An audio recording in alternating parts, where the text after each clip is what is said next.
Centre de loisirs Poulenc-Brassens, il est midi, c'est là où l'on retrouve des écoliers de Guyancourt pour leur temps d'animation périscolaire. Le choix a été fait d'augmenter la pause de midi et d'offrir la possibilité de jeu aux enfants. Comment les principaux intéressés perçoivent ce nouvel aménagement dans leur journée? Nous avons posé la question à 3 d'entre eux et ils ont déjà bien pris leur marque. Après la cantine, par exemple, normalement on avait une cour de 10 minutes, mais maintenant on a une cour de 30 minutes.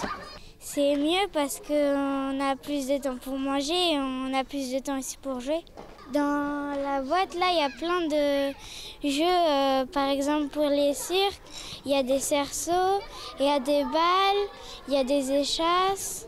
On peut aller à l'intérieur et il y a des poufs pour s'allonger si on a mal à la tête ou pour se reposer.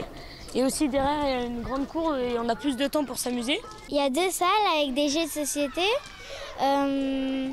Et on peut faire aussi des dessins, on peut lire. Des enfants plutôt bien renseignés. La pause du midi a donc été allongée de 1h30 à 2h15 et la malle à jeu préparée par les enfants du conseil municipal des jeunes. Au niveau des choix, ils peuvent plus s'investir dans ce qu'ils veulent au fait et ils peuvent choisir ce qu'ils ont envie de faire pendant le temps de pause. Et voilà, on les laisse libres.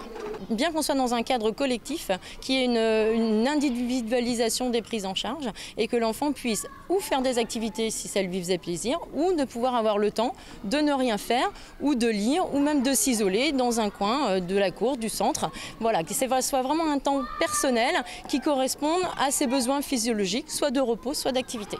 Pour l'heure, les enfants n'ont pas d'activité attitrée, ils font comme ils le souhaitent. Dans le courant du mois, des animations fixes devraient leur être proposées progressivement en fonction de leurs souhaits et des envies des animateurs.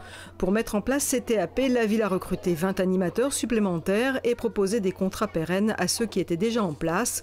Entre 350 000 et 400 000 euros, c'est le coût estimé pour la mise en place de cette réforme, coût qui englobe les postes supplémentaires et l'achat de matériel.